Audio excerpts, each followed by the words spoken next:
It's been a whirlwind of 48 hours, I'll say. But each moment that goes by, I feel more and more confident. I really do. I think for me, the decision wasn't easy. And because of all the things that you all can imagine, there's human nature to have a little doubt, And I think for me, working through that was, well, that's normal. That's normal to have a little doubt. Who wouldn't have doubt after 5 years? But is that doubt real or not? And it's like, well, let's again, like I go back to our first answer. The only way you can find out is to go.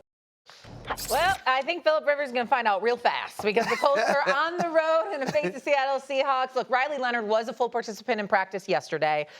We'd assume he will start, but, he's not doing great with that knee injury. Guys, if Philip Rivers does play, 44 years old this weekend, what should we expect? Against Seattle Seahawks? Yeah. That he's going to get killed. Okay. First off, football's better when Philip Rivers is around. Great dude, fun to watch. Philip Rivers ain't got no business being on nobody's field. And I get it. If they're going to put you out there and you feel like you can still do it, take advantage of it.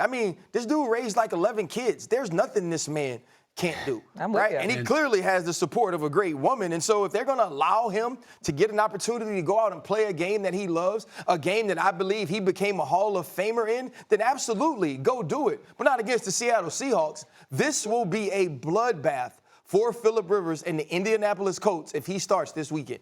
Stephen A. I'm not joking. I'm very worried about him. He's a great guy.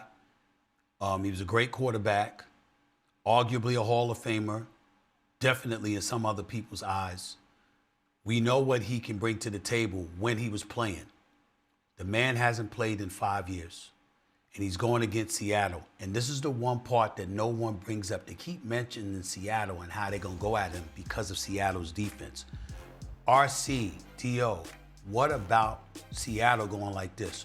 Oh, you going to insult us like that?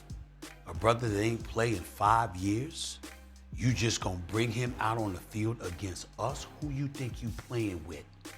You talk about being even more incentivized to hunt. That's why I'm worried for Philip Rivers. Very worried about him making. That was really so dramatic. That scared me. Shoot, that got me worried about Philip. I'm serious. Listen, the Seattle Seahawks are bona fide Super Bowl contenders because of their defense. They've given up 9-0, 19, 14, 22 in their last 5 or 6 games. God bless Philip. God bless the Colts. Good luck and Godspeed. I have no idea what to expect. I hope he's able to go and love playing and be safe. Okay. No, but that's not even joking. That's real. No, and I'm 46. And if they called me, I would throw the phone in the river. Play a little game of Would You Rather? But we're going to make it football. Who would you rather have? Okay? This week, the Cowboys are going to face the Vikings. So who would you rather have, Justin Jefferson or George Pickens, RC? Okay, for career, I'd rather have Justin Jefferson. Let's stick with the game. For this week, George Pickens. When I look at what Dak Prescott has been able to do at the quarterback position, George Pickens being questioned and his effort being one of the things that people are talking about over and over again, he's going to come out and try to play at an extremely high level, at an extremely high clip, and I expect him to do so. On the other side, J.J. McCarthy and Justin Jefferson just don't have that connection. Okay, who would you rather have, Stephen A? Justin Jefferson, because we all know what he's lacking as a quarterback. If he were in Dallas, imagine what he would be doing. As great as George Pickens is, and I know he's great, he ain't Justin Jefferson. I'd rather have Jefferson. Go ahead, Dio. So mad. Did I do something wrong? Did I do something wrong, RC? No, I'm going to say Justin Jefferson as well. Justin Jefferson's 26. He's one of 3 guys in the history of the NFL that has 3 straight at 26 years old, 1,400-yard seasons. That's Jerry Rice and Randy Moss. Not bad company to be into.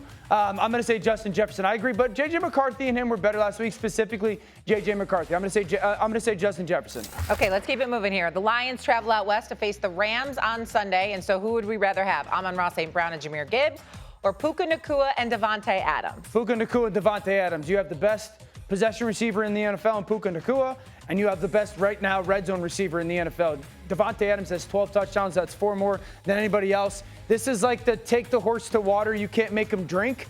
It's the opposite.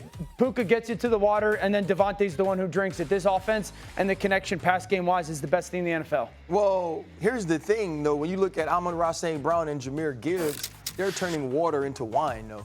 It's a little bit different from what you're getting from That's biblical. The way that they're allowing Jared Goff to maneuver inside and in between the numbers. Absolute matchup nightmares. And don't get me wrong, I'll take either of these duos. But when you look at what Jahmyr Gibbs brings to the table with that level of explosiveness in the open field, that's the one factor that the other 3 players, including Amon-Ra St. Brown, just don't have. I believe that he's just that special. So I would go with that duo in Detroit over Los Angeles. Stephen A.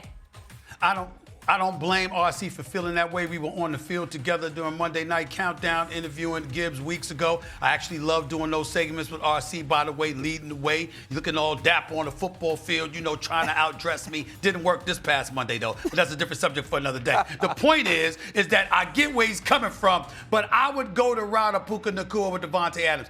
Adams is money, all right, in the end zone. We know the connection between him and Stafford. And Puka Nacua is sensational. He's something special. And Matthew Stafford, listen, he's having an outstanding year. We all know that. But Puka Nacua is next level.